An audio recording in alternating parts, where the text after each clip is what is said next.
Okay, welcome to the 2021 International Women's Day. The first since, of course, the outbreak of the virus pandemic, of course, is an annual event, by the way. For women in Africa, as in other developing countries, the women folks seem to have come under increased pressure, despite some glorious moments like the selection of the first African woman to head the World Trade Organization, Dr. Ngozi Okonjo-Iweala. My guest on this very important Women's Day is Agnes Gitau, a managing partner at GBS Africa. She's an African woman in professional service herself. Congratulations to you, Agnes, and to every woman in the world this Monday, especially on homeland Africa.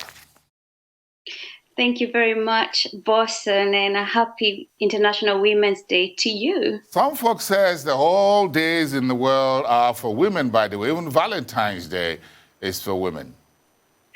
You know, we have to take some time off the calendar to celebrate women's contribution, their economic, cultural, political contribution to our world. So certainly, we must celebrate our mothers, our sisters, and our cousins, certainly. So for someone like you, you get a whole lot, not just International Women's Day, but you also get International Mother's Day, for those of you who are mothers. So you get a double one. Look, there is not enough days in the calendar to celebrate women. The world is up, don't you think? I know. They say women are the next investment assets. Am I buying? I said I'm investing. So let's talk about this. Are there increased pressure on women due to the COVID-19 pandemic of last year, especially for women in frontier Africa, Agnes? Certainly, Boston, this pandemic has had an impact not only, on everybody, and women particularly affected. According to an Economist report, at least 5% of women globally lost work and employment due to the impact induced by COVID-19. And so the progress that has been and the hard work that collectively women and other stakeholders have worked towards promoting women's equality, challenging stereotypes on women, unfortunately, that progress may be hindered or might be impacted by COVID-19 pandemic. And Africa would be probably the worst hit in this area. What is specific to women in Africa, in your opinion, under this pandemic, by the way? Boston, so, high rates of unemployment, women participate hugely in trade, informal trade sector. That's one of the areas that has been hit by the pandemic. A pet subject to me is lack of or challenges in accessing finance. Women are rejected at least 49% more than men when they try and apply for finance for their businesses. So look, trade, the tourism sector has been hit. How many women work in the hospitality and the tourism sector? Trade and logistics, you see a lot of women in this sector. So those sectors that have been hit by COVID-19, unfortunately, are the ones that employ most women, so heavily affected. But in what areas, Agnes, would you like to see women in Africa challenge their traditional roles for higher and better participation? Look, we're still a long way to push for women's participations in politics. Globally, not only Africa, there's only 16% of women in leadership. When it comes to political space, only 24%. So politically, in policy-making positions, in roles that traditionally seem to be taken by men. But look, we are not holding back. We are working collectively to try and see that women are represented in all spheres of the sector.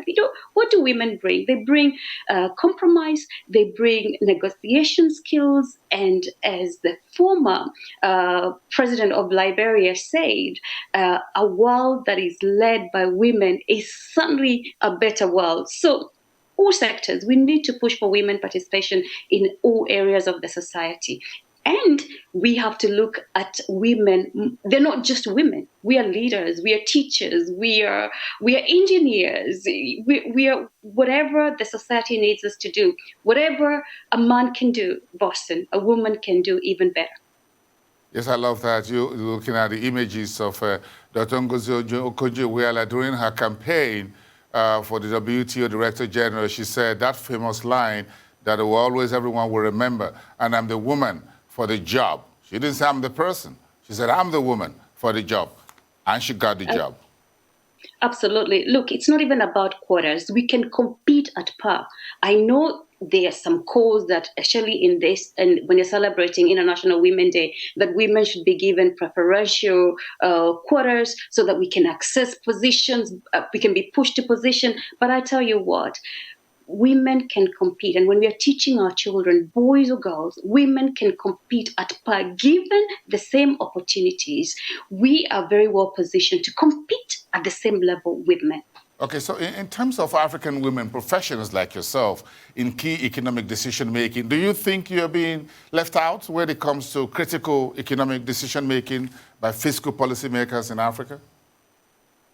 Look, when you have somebody at the top who looks like you, somebody who understands the challenges you face, you're likely to be represented. But look at the representation of women in Africa, both in politics, as I said, in economic or in policy making space. There are very few women there. So the fewer the women, the harder it is for us to be represented. But my core, Boston, give women equal playing field, education, access to finance, access to healthcare, provide the basic services for women, ensure old age stereotypes like access to collateral or land titles, remove some barriers that hinder women from accessing opportunities. Once that is taken care of, look, our world will be transformed, and that world will be transformed by the women leaders.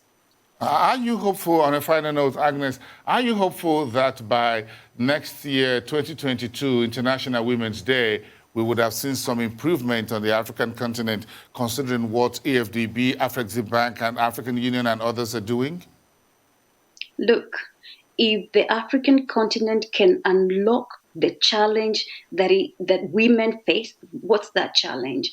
The challenge of lack of education, the challenge of weak healthcare infrastructure, the challenge of access to finance. Yes, by next year, when we are sitting here, when you're sitting here to discuss this, I believe if these areas are addressed, women will be in a better position. Well, congratulations to you, women. You got the first American, first female in the White House as a vice president of the United States, and you got a woman, the first African woman at the WTO. I'm sure next year there'll be a whole lot more for you women to have. But again, if you're celebrating International Women's Day, let it come this way to men. Thank you so much, Agnes. Have a great evening. Agnes Gitau, managing partner at GBS Africa in London. Have a great evening.